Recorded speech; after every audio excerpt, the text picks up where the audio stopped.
Hello everyone, in the last video we had installed Vestac. In this video, we will install PowerMTA. Okay, this was also and in this video we will install PowerMTA. So what is the first thing you have to do for PowerMTA? This is the file of PMTA.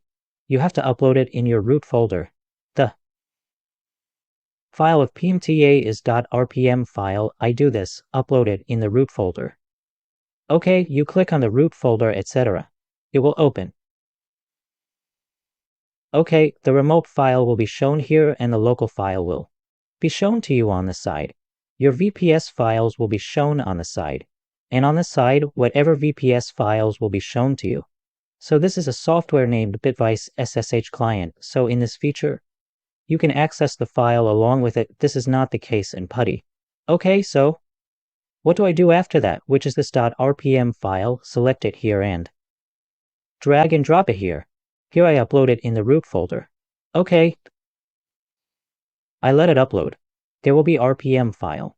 For CentOS 7 there is RPM file for Linux. Where's the RPM file here? After it is completely uploaded here, what will you do? All you have to do is open a terminal. Here I did this in the last video. Install it, close it, and open a new terminal here. Okay, so what you have to do after the file is uploaded, you just give this command. If you have to copy from here and run it here, then here this RPM is this. This next one is just the name of the file. If your file name is different, then you put the same name here. I do this. Now enter the PowerMTA installation here will start. And its version is also visible here.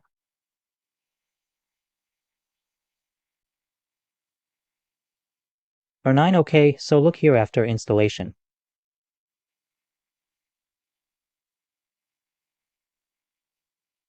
See, let me show you that after installation, something like this will appear in front of you and here. It says, thank you for install. Something like this will appear here and here. It is showing failed because of what Vestac you have done earlier.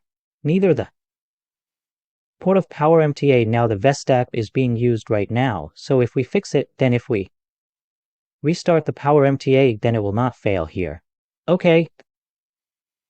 The PMTA that is installed here is installed. This is done. What do you have to do after that? I do this, I minimize it, and after that you have to come inside the etc PMTA folder. You can also directly go to etc PMTA. You can directly right here. Thus wise, you are here like I. If I show you step by step, then I go directly back to the root folder. Okay, like you are in the root folder here. Okay, so what you have to do is go back here once, and after that there is a folder named etc here. Go to it. After that you have to go inside a folder named PMTA, and after coming here you get a license file, which when you buy the original license of SparkPost, then you will get a license file there. You have to do it here. Upload, and this is a config file which is available on my website. I will also provide it to you, so you put it here and overwrite it here. Then the installation of your PMTA here should be complete. It is already clear that if you are using any crack, etc., then there are two files in it too, which you have to upload in the back end here, which is a folder named spin. Okay, so this is the installation of PowerMTA in the video. Has been completed. In the next video, we will adopt the basic configuration of PowerMTA. We will enter our domain, etc. in the configuration file of an IP. We will enter our IP and also adjust the port.